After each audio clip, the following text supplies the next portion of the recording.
जय हिंद दोस्तों। आज हम लोग इस वीडियो में क्लास 10th बायोलॉजी चैप्टर 1 जैव प्रक्रम पोषण इसके लघु उत्तरीय प्रश्नों को हल करने वाले हैं। तो इससे पहले यदि आप लोग इस चैनल पे नए आए हैं तो चैनल को सब्सक्राइब कर देंगे, वीडियो को लाइक और अपने दोस्तों के पास शेयर कर देंगे। तो चलिए चलते हैं अब हम लोग इसके प्रश्नों की ओर। पहला प्रश्न है, जीवों के लिए पोषण क्यों अनिवार्य है, यानी कि पोषण क्यों जरूरी है। इसका उत्तर लिखेंगे कि जीवन की उपापचयी क्रियाओं के संचालन के लिए निरंतर ऊर्जा की आपूर्ति तथा शरीर की वृद्धि एवं टूटे फूटे ऊतकों की मरम्मत के लिए जीव द्रव्य का निर्माण, इन आवश्यकताओं की पूर्ति के लिए तथा अपने जीवन के अस्तित्व को बनाए रखने के लिए प्रत्येक जीव को जीवन पर्यंत भोजन की जरूरत होती है। यानी कि जैसे कि किसी व्यक्ति को ऊर्जा की आपूर्ति करना हो या फिर किसी शरीर की वृद्धि अथवा कोई शरीर का कोई अंग टूट फूट गया हो तो उसकी मरम्मत इत्यादि के लिए ही जीवों को पोषण की आवश्यकता होती है, ताकि वह जीव अपनी अस्तित्व को बनाए रखे। तो आप लोग इसे अच्छे से समझ गए होंगे। अगला प्रश्न है, पोषण की परिभाषा लिखें। लिखेंगे कि वह विधि जिससे जीव पोषक तत्वों को ग्रहण कर उनका उपयोग करते हैं पोषण कहलाता है। यानी कि पोषण एक प्रकार का विधि है जिसमें कि जीव पोषक तत्व को ग्रहण करके उनका उपयोग करते हैं। स्वपोषण में किन किन परिस्थितियों का होना आवश्यक है, इसके उपोत्पाद क्या है, यानी कि इसके फलस्वरूप किन किन पदार्थों का निर्माण होता है। इसका उत्तर लिखेंगे कि स्वपोषण के लिए क्लोरोफिल होना आवश्यक है, सूर्य का प्रकाश, H2O यानी कि जल एवं CO2 यानी कि कार्बन डाइऑक्साइड का होना आवश्यक है। इसके उपोत्पाद यानी कि इसके फलस्वरूप किन किन पदार्थों का निर्माण होता है, तो पहला कार्बोहाइड्रेट, ऑक्सीजन तथा जल वाष्प बनता है। तो यहाँ पे आप लोग कार्बोहाइड्रेट लिखे हैं, यानी कि ग्लूकोज का ही नाम होता है यहाँ पे कार्बोहाइड्रेट, तो आप लोग लिख लेंगे। अगला प्रश्न है, पर पोषण से आप क्या समझते हैं। इसका उत्तर लिखेंगे कि ऐसे जीव जो अपना भोजन स्वयं न संश्लेषित कर किसी अन्य जीव पर निर्भर रहते हैं उसे ही पर पोषण कहते हैं। यानी कि वैसे जीव जो अपना भोजन स्वयं नहीं बनाकर किसी अन्य जीव पर निर्भर रहते हैं, यानी कि किसी अन्य जीव से ही भोजन अपना प्राप्त करते हैं, तो उसे ही परपोषण कहते हैं।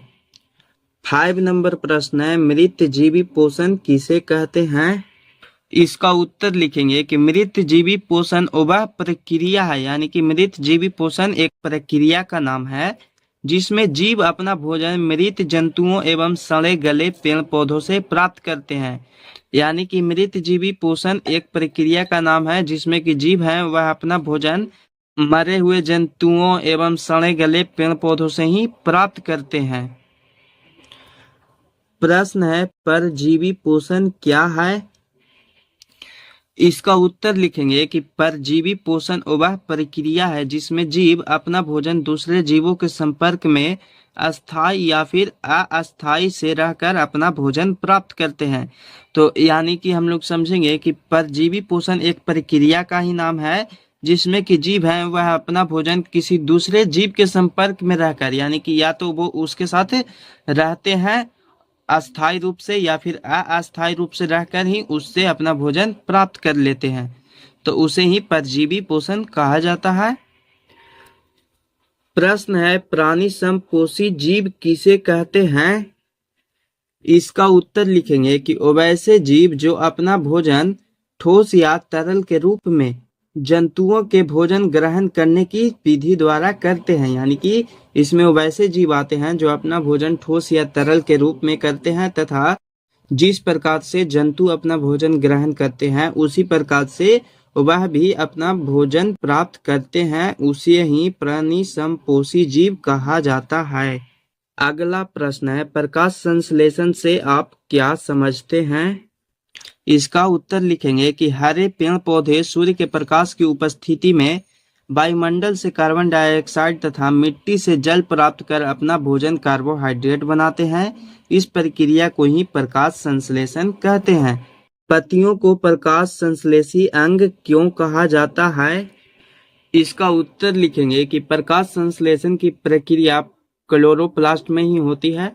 क्लोरोप्लास्ट में क्लोरोफिल वर्णक पाए जाते हैं।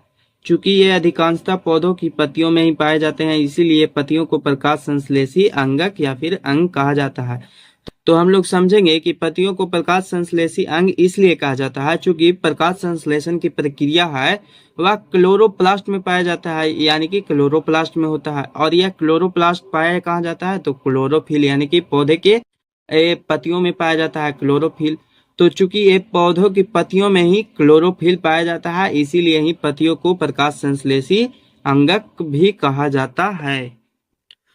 10 नंबर प्रश्न है, भोजन के पाचन से आप क्या समझते हैं? इसका उत्तर लिखेंगे कि वह प्रक्रिया जिसमें एंजाइमों की सहायता से जटिल भोज्य पदार्थों को सरल अणुओं में अपघटित किया जाता है, जिससे ये अवशोषित होकर हमारी कोशिकाओं में प्रवेश कर सके, वह पाचन कहलाती है। अगला प्रश्न है, मनुष्य के मुख गुहा में कितनी जोड़ी लाल ग्रंथियां पाई जाती है, उनके नाम लिखें।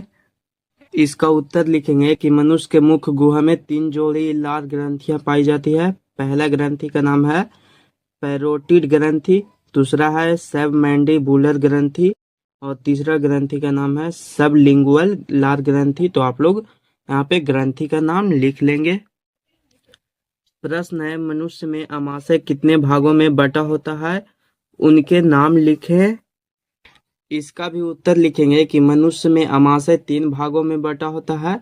तो आमाशय का अग्रभाग जो कि कार्डियक कहलाता है, आमाशय का मध्य भाग फुंडिक कहलाता है तथा आमाशय का जो पिछला भाग होता है वह पाइलोरिक कहलाता है। तो आप लोग लिख लेंगे। अब इसका लास्ट प्रश्न है, मनुष्य के छोटी आंत की लंबाई कितनी होती है? छोटी आंत के 3 भागों के नाम लिखें, यानी कि जो छोटी आंत होता है उसका 3 भाग का नाम भी हमें लिखना है।